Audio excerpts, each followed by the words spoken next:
Hello and welcome to another episode of The Swing. As always, it's your boy HK, and I'm joined by my co-host, that guy Owais, as he leans back, enjoying another awesome session where we get to go live on SportsTrends, live with you guys on the Facebook page of SportsTrends, our YouTube channel, and as always, you can follow us on Instagram at The Swing Podcast, where we go live all the time post-game to be able to talk about what's going on with the Raptors, what's going on with the NBA as a whole. And tonight, that's exactly what we get to focus on. Not only are we eventually getting to a point where the tank is running empty on the Raptors season, and the tank is essentially on at this point, hurts me a lot because, as we'll speak about later, that's also going to be costing me in the pocket, but it's going to be benefiting that guy Owais in the belly. And second of all, we get to really focus today on what we've been alluding to this entire season, the way that everything is so compressed, the way that we have 4 games in 5 nights, back-to-back, a game off, back-to-back again. Those kind of schedules are incredibly taxing on any athlete's body, and even more so when it's a team that's on the rise, when it's a team that's looking to build upon what was an incredible season last year and proving that it wasn't a fluke. And Canadian, it hurts even more because we talked today about a season-ending injury for my money, the best Canadian player in the NBA. Jamal Murray goes down with an ACL tear last night in the game against the Warriors in a tough loss. An incredible game, by the way. Steph Curry dropped 53, but obviously it's just casts a dark shadow not only over the rest of the season for the Nuggets, who were looking like they were going to be a big contender once the playoffs rolled around, but also just brings back all of this into light. So we're definitely going to talk about that. But before we do, as always, the Swing Podcast is proudly sponsored by Thrive Fantasy, which, if you don't know by now, as a loyal listener, you use the promo code SWING, SWING, when you sign up and deposit. And on your first deposit up to $50, you will have it matched 100%.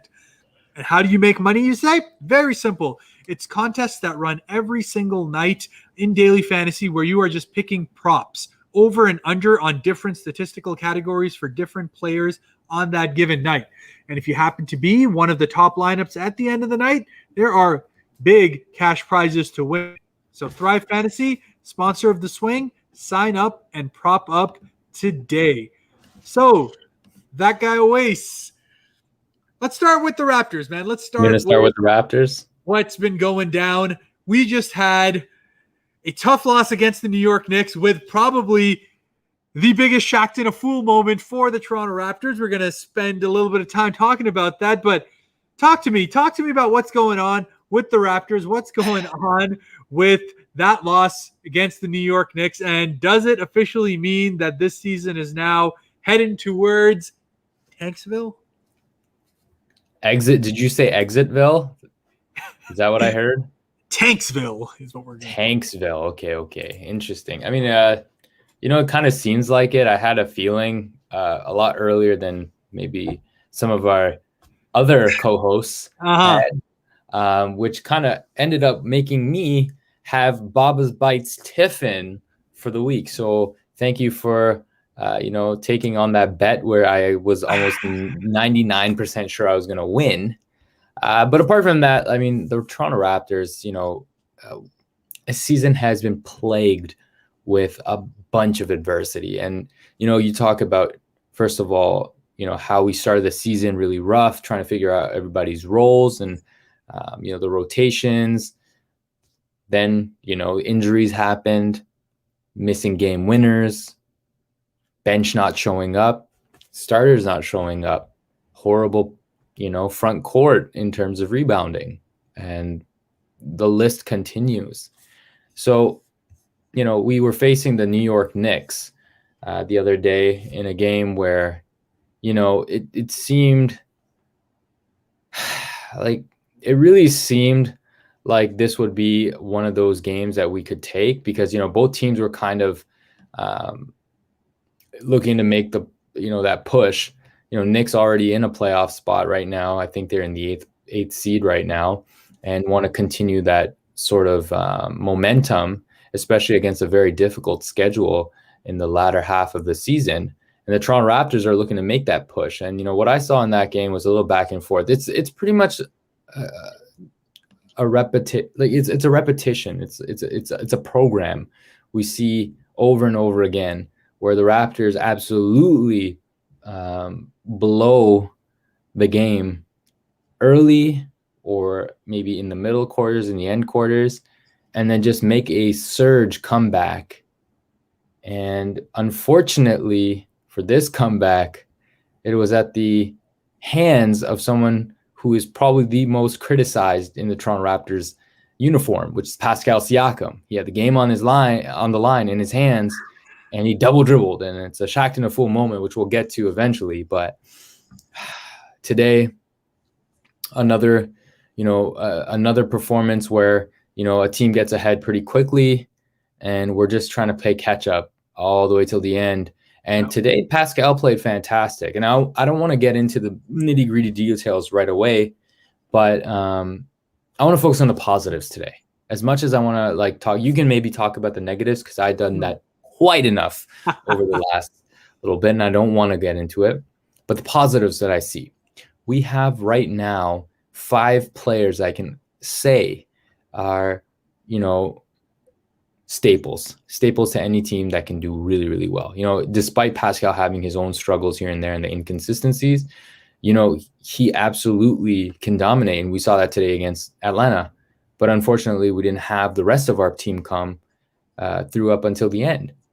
Now, another positive we can look at is, Gary Trent Jr. And, he may not have had great games since that huge performance, shooting, I think, something ridiculous, like 15 for 17 and 44 points.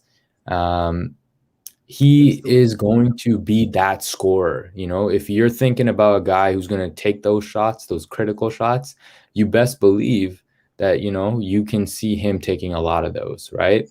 That confidence is something that, we all admire and we've all been looking for, and we all want to, we all can see that shaping very, very quickly. And then, of course, you have Fred VanVleet, and you have OG Anunoby, who's playing a stellar season despite all of our, losses here and there. And I'm kind of tired right now in the way that I'm speaking, but I want to make the Raptors this season. Yeah, it's like a broken telephone, broken record. Sorry, but anyway, the thing I absolutely love about the Raptors this season is the play time that a lot of these other guys are getting, right? And so even if it's not as consistent as we like, I've actually seen a lot of consistency from guys like DeAndre Bembry. I thought Bembry has played fantastic basketball whenever he's asked to play that, central sort of role. Played great defense, and on the offensive end, he's great at slashing, getting to the right places, and getting the ball to the right people as well. Another guy that, is getting his fair share of time right now, and we saw some, little hints of little Red Rocket, the miniature version / Steph Curry / Red VanVleet. But yes, that's what I was going to get at. Can we actually get a real nickname going for him? Because Red VanVleet to me was awesome. I was good with that. But they're trying to bust out like new Freddie and stuff. Like, no, man. Give him his own identity. Give that boy his own identity. Today, what he showed me is one thing I noticed earlier in the season, he didn't really understand what he needs to do to get these guys going, right? He got minutes early on in the season, and it just did not look good. It could be learning curves. It could be a lot of different things, but we were being dominated as a whole, right? So he wasn't really given his fair share of, chances to really prove himself, especially on an offense that doesn't really do pick and roll as well as, we would have seen in earlier seasons. And that's something he's thriving off of. And he's actually played the pick and roll perfectly over the last few games that he's had a lot more minutes since Kyle and Freddie are both out. And one of the things that I've noticed, his pops is probably ecstatic about this, but it's not a fluke, right? You get guys in what they're comfortable at. Of course, he's going to have to develop a little bit more in other areas of his game, but that's his cream and crop. That's what we want out of him. The whatever his strength is, for that to be highlighted, similar to Pascal, right? Like, we love that spin move. There's just instances where you can use it a lot more when you dominate the game on other areas, right? So anyway, Malachi just has been looking great, and that confidence is now there. And what was that, like 12 straight points, 3 after 3 after 3? I was like, at the end there, yeah. And one of the, I think it was like the last one that he hit, and he almost had that like a fifth 3 for that matter, man. It was crazy. Yeah. Some off ridiculous shots. I don't know how you feel about the Toronto Raptors, but that's my spiel. I mean, guys, look forward to the future. This season, I don't even think we're going to be playing in at all. Give us some time to rest finally. And, just hopefully next season, given the circumstances, we'll be able to practice with each other. I like the pickups of Birch and I think his name's Gillespie or something like that. Gillespie, yep. Freddie Gillespie, both sizable guys who are actually playing pretty hard and had done great. I mean, Ken Birch was like 5 for 5 today and had some crucial minutes to get us right back into the game. That spark that we were talking about. Yeah. And same with Gillespie. He had a huge block on the other end and was picking up offensive rebounds and getting really dirty with it. So, that's something that you absolutely need in an identity of a team that has been missing that. So, it's a little too late at this point. But, if given the opportunity in the offseason and you want to add some additional pieces, these guys, they look decent enough for you to, invest in them. So let's see. Yeah. And I mean, that's a lot of what's, as we've talked about again and again, that's a lot of what the season's about. But going back to that topic of Ken Birch, because I was actually quite excited when we went ahead and made that signing. First of all, I've always liked him on Orlando. Obviously, one of those guys that has shown in the energy minutes that he does get that he has a bit of a pop to his game. One of the best things about any good rebounder is just how well they're able to read where the ball is going to go off the rim. And he's shown in the time that he had with Orlando in a number of big games that he is a very, very good rebounder. But more so than that, he has that little in-between game, that little floater game that actually adds that little bit of extra spice to it. Yes. And what's even cooler, those who've watched the spring in the past, we've got Mr. Offbeat Life, Tahir Khan, who has come on and spoken to us about his endeavors with basketball. But you know what's really cool? He used to work with Canadian basketball early on in his career, and he worked with Ken Birch quite a bit early. And I was going to wait for him to get on, hopefully one of our next upcoming podcasts, to really take some time to talk about all that Ken Birch is, because he is just absolutely, over the moon with the kid, right? Incredibly good worker, incredibly, strong work ethic. And all of those things are something that the Raptors, first of all, were missing a lot, much like missing this over here. Yeah. The best part is he asked for a review, and like blatant. No, he was showing what he wanted to do. Nick is like, come on, man. He wanted to do the spin move, but he forgot that he had the dribble. That's terrible. It's one of those where he had the line. First of all, he had the line drive to the basket that he probably should have just gone with to begin with. But he got thrown off by the fact that Gary Trent was open in the corner, and he's just like, all right, well, should we try for the win? He starts looking there. Like here, Burks was out of the way. He would have had him. He had him here. He should have cooked. He absolutely should have cooked. And if anything, Burks might even try fouling him, and you have yourself an opportunity to win the game. And I think it was a little too late to pass to Gary Trent, in my opinion, just because of the whole situation of, Nerlens Noel being really, really close and getting back to help out. But dude, like tragic loss. And, Bronson. Tragic Bronson. And it comes down to the same thing. It's Pascal Siakam. The underlying person that takes the blame is Pascal Siakam. And it's unfortunate, but at this point it's laughable. Like, you come into the season, there's no more expectation for playoffs anymore. So now you have to just enjoy the ride. Like, don't expect to win games. Embrace the tank, but kind of look at some of the guys that we have right now that are developing, or people that we can really, really create a core with, or we have chemistry with, because at the end of the day, these guys are a brotherhood, right? Like, this is the first time they faced this much adversity in an NBA on the NBA level together. And, they have the leader in Kyle Lowry, right? And they have the, almost the fight in them to want to get better. And maybe if this season isn't as successful and kind of a failure in their eyes, they're going to come back a lot better next season. And that's something we need to be excited for. I don't care how much, I may not be the biggest fan of Pascal right now, and I think he needs a lot of work on his game. But ultimately, I don't know about you. I don't know how you feel. Your beard's coming back in pretty nicely. Surprisingly, it's not as white as mine from watching these Raptors games out of stress. But I think the camera might not be picking it up. But no, the white hairs have definitely doubled, tripled, quadrupled over this year. Combination of the pandemic, combination of the Raptors not being there, and just a lot of things that have just not been going our way. And it just got compounded in the Atlanta Hawks game. And look, we've talked about our injuries. Obviously we rested Kyle Lowry today, so that was another way of stealth tanking. But remember, this Hawks team was without John Collins, without Trae Young, without Danilo Gallinari, coming in on a night where they're also kind of reeling from a couple of bad losses here. And it just came down to where that support cast was coming from. And one, I've always spoken about how incredibly deep the Atlanta Hawks team is, how they have just so much talent, not only coming off the bench, but in Bogdan Bogdanovic, a guy who just needed to get himself back healthy, needed to get himself back in the groove of what he can do. And he's shown it on Sacramento for a number of times, and he's shown it for the Hawks a couple of times this season. But you can see he's truly getting back into kind of full bogey mode now. Oh, baby. He had Is he ever of big plays down the stretch to ice this game. Like some of those threes were just daggers. Dude, where it was like OG could have hit them. Yeah, it was really interesting because both times it was like wide open three for OG. Unfortunately, doesn't go. On the other hand, Bogdan gets this like broken play, ball kind of half rolling to him. He just picks it up and throws him, and they're just nothing but net. Just beautiful shooting.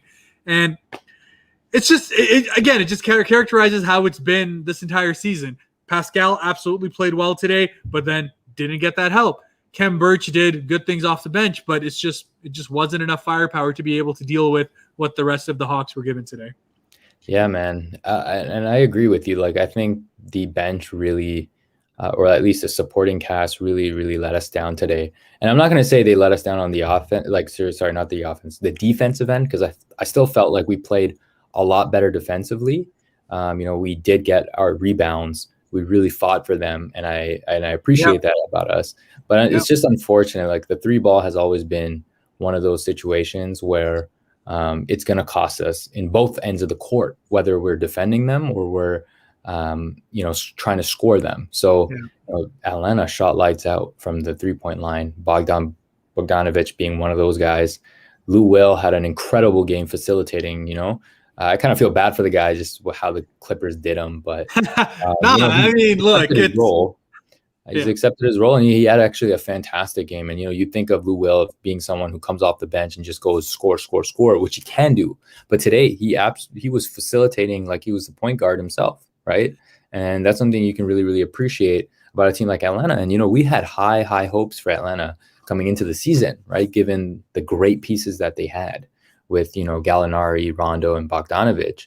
Rondo now being gone, that doesn't matter because, again, you got a deep team. Look at the way that Solomon Hill played today as well, both on the offensive and defensive. And a lot of guys be like, he's a scrub. But look, I was going to ask you, late game, Solomon Hill had that not really dunk. He was going for the dunk, but he went into Boucher and got this nice layup and just flexed on him. How did you feel in that moment? You know what? Like, here's what I have to say about that, man. Boucher is a skinny guy, okay? Boucher, I have no confidence in to protect the rim like that, okay? Especially against bigger guys. He'll protect the rim against probably some of the smaller guys when they're going for layups and this and that, or floaters, and he's great at that. But, in the paint, if there's someone who's got big shoulders and can bully him, absolutely he's going to get bullied. and he played. By the way, this play defensively just showed how bad thing. How do you let that happen? That entire thing was just like you let a outlet pass go all the way across the net. Kevin Huerter caught it mid jump, and to be honest, that was a pretty nasty finish too. But that was a great finish. On, no, let me tell you, man, there was a few times in that game where, the Raps got caught lazy on the pretty much that transition between, scoring on the other end or missing on the other end and coming back to the half court. And they exploited that. They were just playing a lot faster. And, it's just unfortunate. But, Gary Trent today, honestly, was kind of missing all game. I thought OG had a fantastic game. I think despite missing a lot of the threes, I mean, everybody missed threes today. Offensively, his game was definitely off, but I mean, I'm liking the fact that he is starting to use his body more on the inside, getting more comfortable with that aspect of it. Because I think that's something that's going to be a big piece of OG's development going forward. He has, he has the broad shoulders, he has those trunk legs that we've spoken about. Yeah. If he can lift a Schroeder with one finger, hand.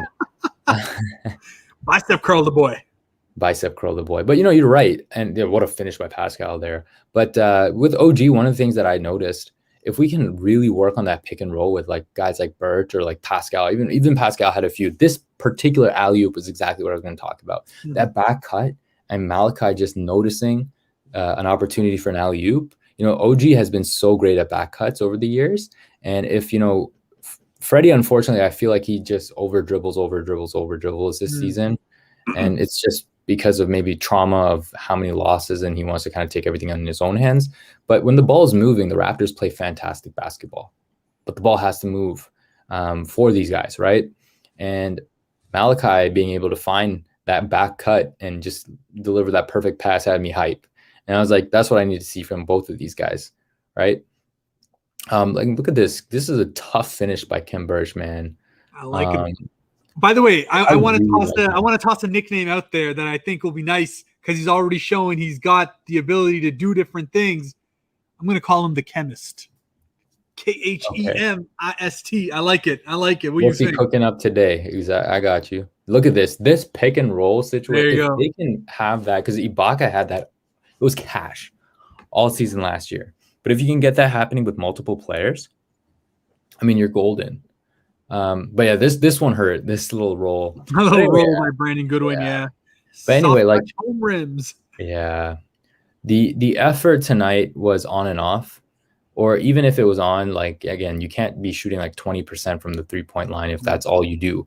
If you're going to score 20% of anything, you're going to be in trouble, especially in sports, right? Unless you're playing hockey. In hockey, it's a very different story.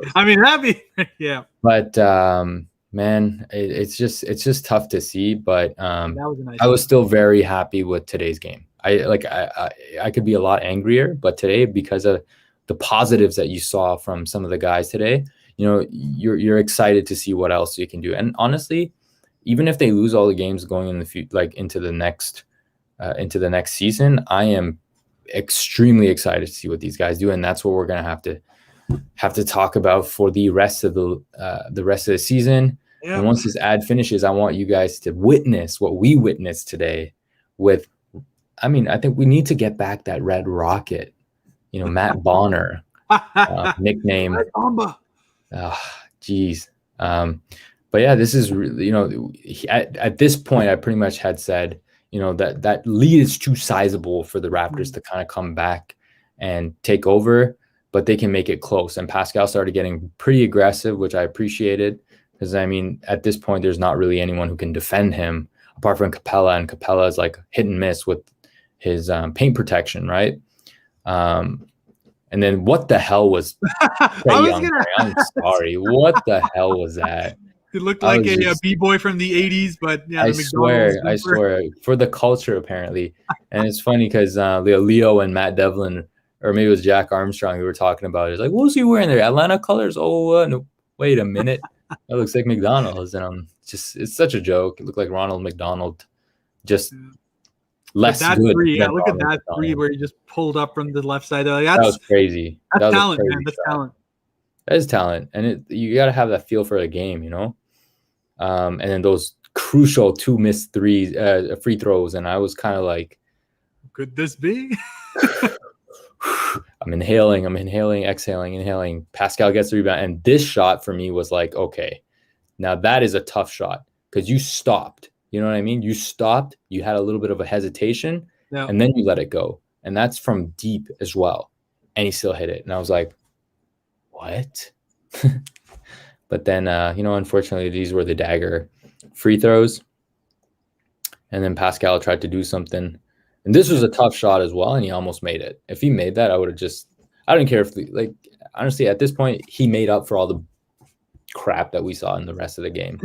Red Van Vliet has definitely got something about him for sure. Oh, yeah. But look, in the end, as you said, well, first of all, it's more disappointing for me because I expected better in this stretch of games that we had. And obviously we spoke about it. I made a wager on it. That was our challenge, where starting from the Detroit game up until the Brooklyn game happened, that was a stretch of 12 games that the Raptors would be facing up against teams that were essentially on the fringes of the playoffs by and large. Probably our best chance to be able to kind of reestablish what we could have as far as the season's concerned, if there was some chance of us getting there. So I had essentially said that if the Raptors go ahead and win, say 8 out of those 12 games, I would be winning that challenge. And we spoke about Baba's Bites. Owais would be on our weekly Tiffin service, which, by the way, you can check out at babasbites.com. Really, really awesome stuff for the next month for the L. But if the other way happened, which it obviously has, I would be covering his Tiffin service for this week. So you will be seeing a delivery made by yourself truly to Owais. Curbside pickup, of course. We're all keeping nice and clean in the pandemic. But a weekly Tiffin is going to be given to Owais as the winner of our latest challenge. Thankfully, I get to keep my beard this time. Hopefully, grow it more in the time there. But I will be supplying a weekly Tiffin mix and match of Oasis choice this Sunday. Absolutely. And guys, if I am to say myself, this is not an ad. Honestly, one of my favorite biryanis I've ever had in my entire life. And that's why I continuously order. This happens to just be free because I want to bet. Okay. That's the only reason why, or else I still would have gotten it. I'm just letting you guys know. It's great food. You got, again, a diversity of flavors.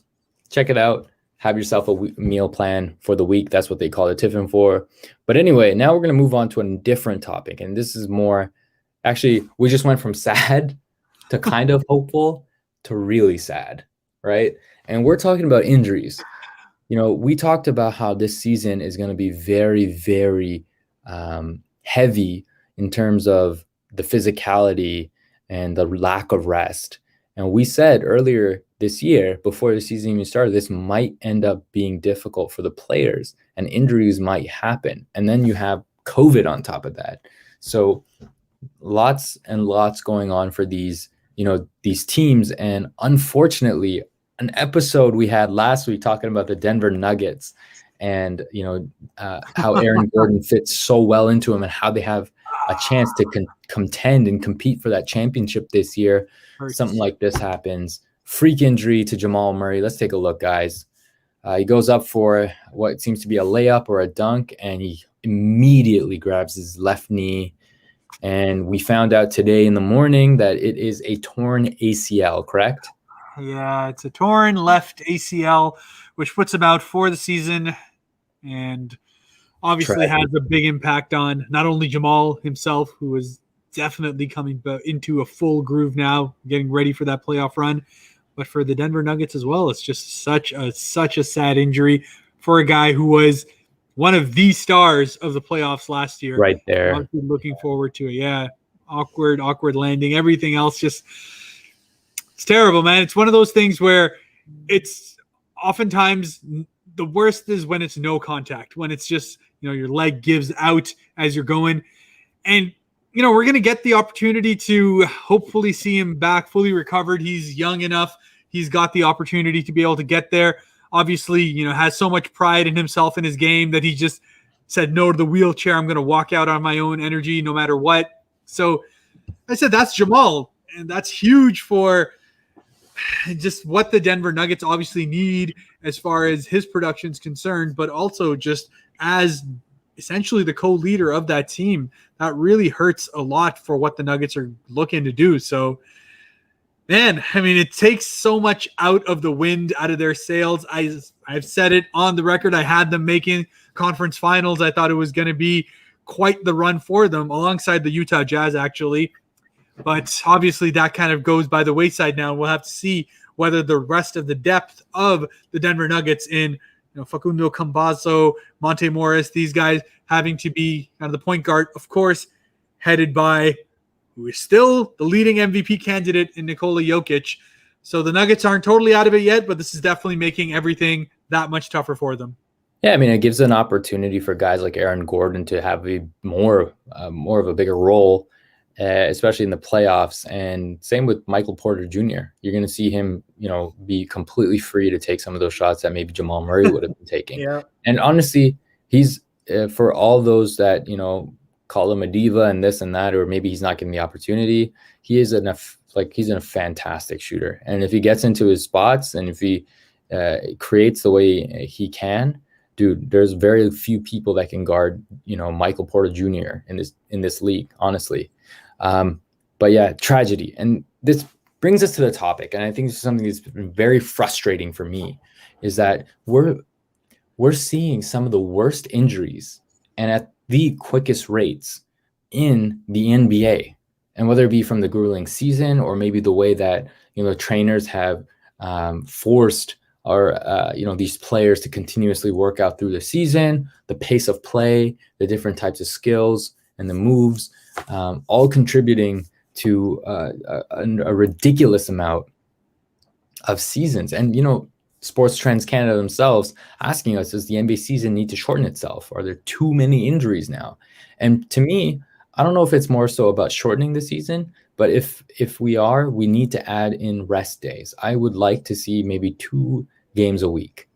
Seriously, given the pace of play, 2 games to maybe a stretch of 3 games a week is something that's better. Some people might argue like, hey, it was just a shortened off season, so the bodies didn't recover as quickly, and then they condensed the season, and so that's contributing to more. Of course, we don't really have that data to really see what that impact is, but I've just seen too many torn ACLs, MCLs, Achilles injuries nowadays, and that's just, I seriously think it's just from the pace of play. You got to slow it down at some point, right? In order to make sure that these guys are safe. Like, Jamal Murray, you're saying he's healthy, like he's a healthy kid and he's still young. And sure, the recovery will be hopefully great, but that comes with complications now for the rest of his career. Do you get what I'm saying? So yeah, no doubt. Look at a guy like Oladipo, right? Fantastic player, has fantastic potential and has played great games. And then he gets plagued by those knee injuries. Derrick Rose, another one, and it's not easy to get back to that same elite level once something like this happens to you. I don't know how you feel about it. Yeah, I mean, look, I think you've made the key point there. You've hit the nail on the head that it's obviously most concerning when it is, the young rising stars in the league that are going to be essentially the faces of the league for the next however many years. And they're the ones who are having their careers, their playing time, all of this shortened because of injuries that, I mean, I'm not going to necessarily say that could be prevented going elsewhere, because the fact of the matter is a lot of these things are freak injuries and they could have happened at any time. But yeah, of course, you can do things to help mitigate those circumstances. And I mean, Mark Cuban came up today with a tweet where he was speaking exactly about that really calling out those 4 games in 5 nights as being just such a terrible, terrible thing. And the reality is it's a combination of the TV deal that the NBA has right now with their different broadcasting partners, where you have to have a certain number of games up. And at the same time, they also need to have a minimum number of games in the season. Like, both of these things obviously have been further impacted by the fact that we had this pandemic that stopped a number of months as far as the season's concerned. It's thrown the entire schedule out of whack. So all of these things just create this entire ball of situations in which injuries can just happen so much easier because of not having, as you said, those practice moments, not having that time to recover your body in the way that you probably would have. And plus, those who have dealt with the pandemic. I mean, Pascal Siakam has himself talked about how much weight he lost during it. Larry Nance is another one who talked about losing 20 pounds as a result of the pandemic and how it affected. So, I mean, everyone can be affected in different ways, and we won't really know the long-term effects of how all of this affects these basketball players' careers 5, 10, 15 years from now. But what we do see is that the injuries just keep piling on. And in the end, the NBA is going to take a look at this at the end of the season and see, like, look, injuries are a part and parcel of the game. They're going to happen. But can we do more to make it so that they're happening less often because of the environment that we are creating to help keep these athletes, these guys who are the bread and butter of what make the NBA what it is? What can we do to make this a better environment and a safer environment for their careers and for our product? Absolutely. And you talk about a product. Now you look at a business. If you're looking at it from a business perspective, you want the best players to be playing the games. Why? Because that's what brings in the revenue, right? That's what brings the excitement. You know, over the last 3-4 seasons, we've seen so many ridiculous injuries to guys like Kawhi Leonard. You have Kevin Durant, you have Klay Thompson, you have, Jonathan Isaac, and maybe he's not at that level yet, but he was a young star. Jamal Murray, Derrick Rose was kind of the predecessor to these types of injuries because of the pace of play, in my opinion. But, it's just taking guys out for an extended period of time. And now you're looking at some of the best in the world missing seasons, not just a few months here and there, but an entire season, 2 seasons, right? And it gets frustrating because you want to see all of the best players competing at the same time.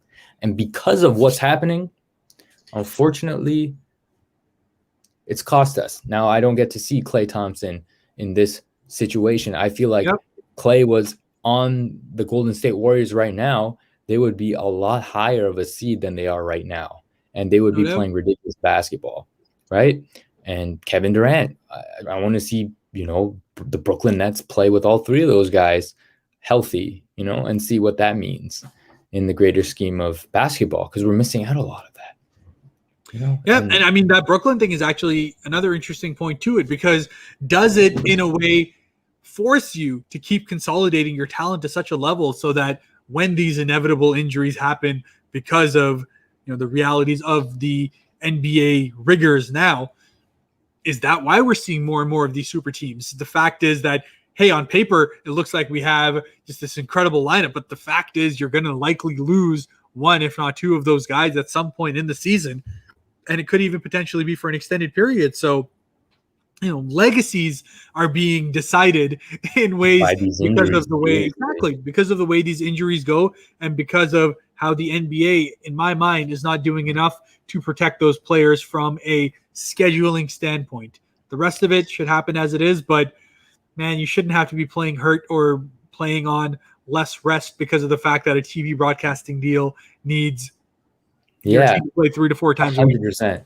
100%. And honestly, it sucks to say this because, from an entertainment value and a fan standpoint, this might be a little bit of a difficult thing to digest. But, a lot of these athletes, they're born with this almost mentality that you have to play through your hurt, right? And sometimes it may actually be better for your career to not play and, prevent yourself from getting that ridiculous injury. Like Kevin Durant coming back in the NBA Finals, for example. Not to say that he doesn't look any different than he did before, but, he missed an entire season because of this. And it just came down to feeling like you're okay and this and that. Maybe in his mind, he didn't feel okay. He just wanted to play in the finals. You know what I mean? And a lot of these players play like that even for season games. And so what can be done to have almost like a transparent conversation between players and the medical staff? How can we combat, injuries, and especially injuries with the lower body? The lower body injuries seem to be the most prominent. We need some sports science doctors to really take an analytical approach to the game and see, if, you know, their science and the way the body moves and this and that can really help players play a little bit safer without losing that efficiency, if that makes any sense. Or maybe creating some sort of workout modules that may help them instead of, you know, overworking them, if that makes any sense. So it does.